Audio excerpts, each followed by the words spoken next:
بچه‌ها سلام. همونطور که میدونید کانال من راجع به مسافرت هستش.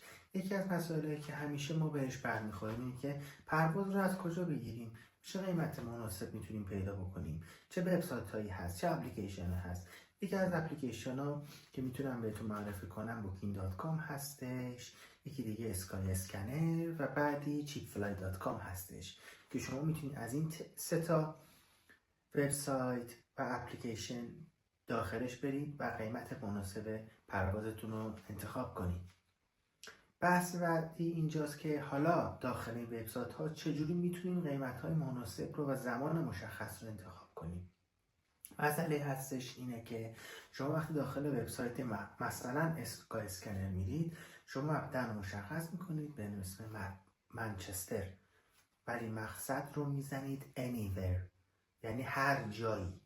خب و تاریخ رو مشخص میکنید مثلا 18 دسامبر. اون اپلیکیشن برای شما کشورهایی که قیمت مناسب تر هستن و پرواز مناسب تری از منچستر به اون کشورها میرن رو برای شما پیشنهاد میکنه. شما میتونید از اون طریق قیمت مناسب پروازها رو انتخاب بکنید و در تاریخ‌های مختلف میتونید شما این پروازها رو چک بکنید، ببینید اون کشورهایی که دوست دارید، علاقه‌مندید پرواز کنید، چه روزی و چه زمانهایی برای شما قیمت مناسب ارائه میده. حالا بحث بعدی که میخوام راجع به صحبت بکنم مبحث هتل یا هاستل هستش. حالا شما وقتی میخواین هتل یا هاستل انتخاب کنید، میتونید طریق booking.com یا Airbnb یا kayak.com اقدام بکنید. یه مبحث بعدی که میتونید شما داخل گوگل مپ برید، اون شهری که میخواین رو انتخاب بکنید، فرضاً بارسلونا. داخل شهر بارسلونا برید، بزنید بارسلونا داخل گوگل مپ، داخل شهر رو براتون میاره. وقتی شهر رو براتون آورد، بنویسین هتل، دوباره کلیک بکنید، براتون هتل های اطرافتون، یا میتونید بنویسید هاستل یا میتونید بنویسید پانسیون. اینا همشون هاستل و پانسیون با هم دیگه متشابه هستن. هر کدوم از اینا رو میتونید انتخاب بکنید. وقتی که محل اقامتتون رو انتخاب کردین، اون وقت قیمت ها رو در نظر بگیرید و بتونید قیمت مناسب تری رو پیدا بکنید. ولی حالا فرق هتل با هاستل چیه؟ هتل ها خب همونطور که میدونید یه اتاقی رو در اختیار شما میذارن که همراه به سرویس بهداشتی حموم هستش و خب شخصی هستش. ولی خب امکان دسترسی به آشپزخونه نداره. شما یا باید بیرون غذا بخورید یا از رستوران اون هتل استفاده بکنید که خب معمولا بعضی از هتل ها سخت دارن، باشگاه دارن، بعضیا ندارن. ولی خب در حال هاستل ها هم همینطور هستن. بعضی از هاستل ها حتی استخر هم دارن.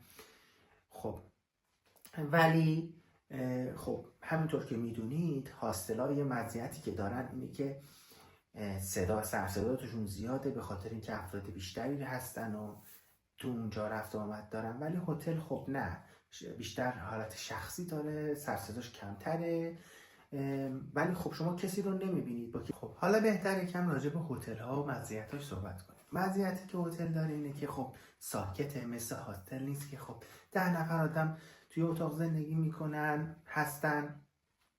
شاید ممکنه ساعتها طول بکشه، چراغ روشنه، به اصطلاح همون دستشویش تو هاستل داخل اتاق نیست، اغلب معمولا بیرونه، بعضی اوقات هم میتونه داخل باشه.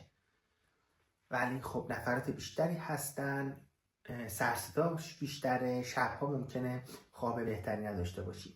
ولی داخل هتل نه، اینطور نیست. شما میتونید راحت استراحت کنید. بعد اتاق خب هست، یه تخته هست، دو تخته هست، دو تخته جدا هستش. این آپشن ها هستش میتونید انتخاب بکنید. خب داخل اتاق گاف صندوق داره، شما میتونید گاف صندوق رو بردارید، وسایلتون داخلش بذارید.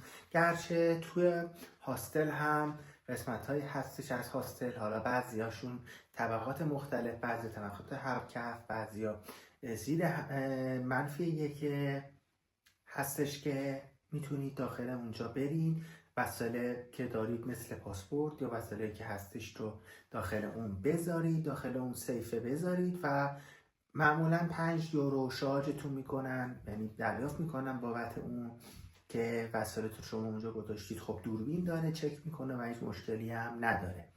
اون برای هاستل. معمولا من برای مسافرت ها بیشتر هاستل رو انتخاب میکنم، به خاطر که بتونم با دیگران ارتباط بگیرم، بتونم صحبت بکنم، حس بهتری بگیرم، دوستی انتخاب بکنم و اینکه در اومدن بیرون. هتل بیشتر حالت خونه به من میده، گرچه خب خونه همیشه معمولا محیط ساکتی داره، ولی هاستل همچین حالت دوستانه بیشتری داره برای من و قیمت ها خیلی برای من مهمه که دوست دارم قیمت های مناسب تری رو برای مسافرت هم انتخاب بکنم که بتونم سفرهای بیشتری برم. یعنی من سعی میکنم هزینه هامو محدود بکنم، هزینه هامو کمتر بکنم تا بتونم سفرهای بیشتری برم. ولی خب بعضیا که اینطوری نیستن، خب بودجه بهتری دارن، بودجه بزرگتری دارن، میتونن هتل برن و هتل‌های بهتر رو انتخاب بکنن برای اینکه جایی که اقامت دارن سفر بهتری رو داشته باشن و بیشتر بهشون خوش بگذره.